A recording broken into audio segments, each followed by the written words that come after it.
अस्सलामु अलैकुम वरहमतुल्लाह। एक भाई ने सवाल किया है, ज़कात किस शख्स पर फ़र्ज़ है?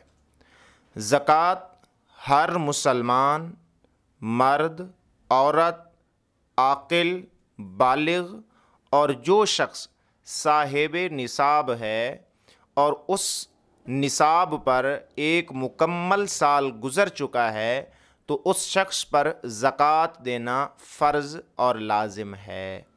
और उसका जो निसाब है वो उसकी ज़रूरियात से और उसकी जो ज़िंदगी की ज़रूरियात हैं उससे बचने वाला हो, चाहे उसकी तिजारत का सामान है, चाहे उसके अलावा कोई सेविंग चीज़ है, उस पर ज़कात लाज़िम और फ़र्ज़ और ज़रूरी है। अब ज़कात का निसाब क्या है, कितने माल पर ज़कात होगी, उसके लिए तीन चीज़ें आपने लाज़मी तौर पे जहन में रखनी हैं।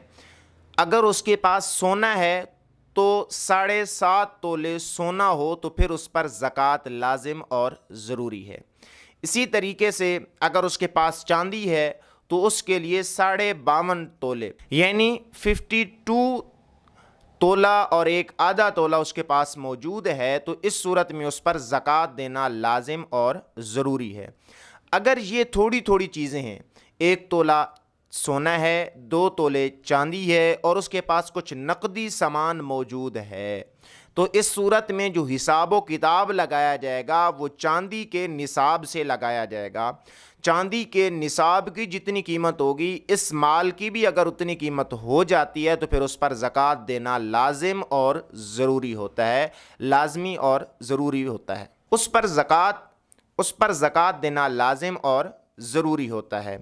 और वो जो कीमत है वो तकरीबन 78,000 रुपये लाजमी ये चांदी की कीमत है। हर शहर के एतबार से अलग अलग हो सकती है।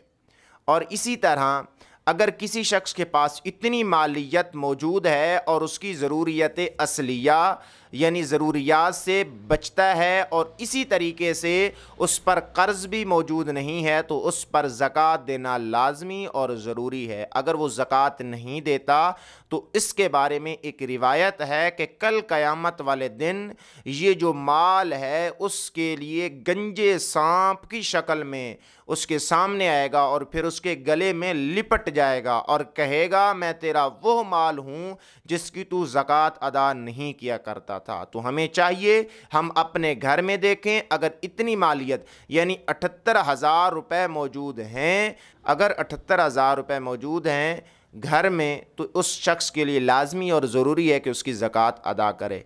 और कितनी ज़कात देनी है? 2.5% ज़कात देनी है जितना भी माल है। आप यूँ समझ लीजिए 1 लाख के पीछे 2,500 रुपये ज़कात देना लाजमी और ज़रूरी होता है। दुआ है कि अल्लाह ताला आपको और मुझे अमल करने की तौफीक अता फरमाए।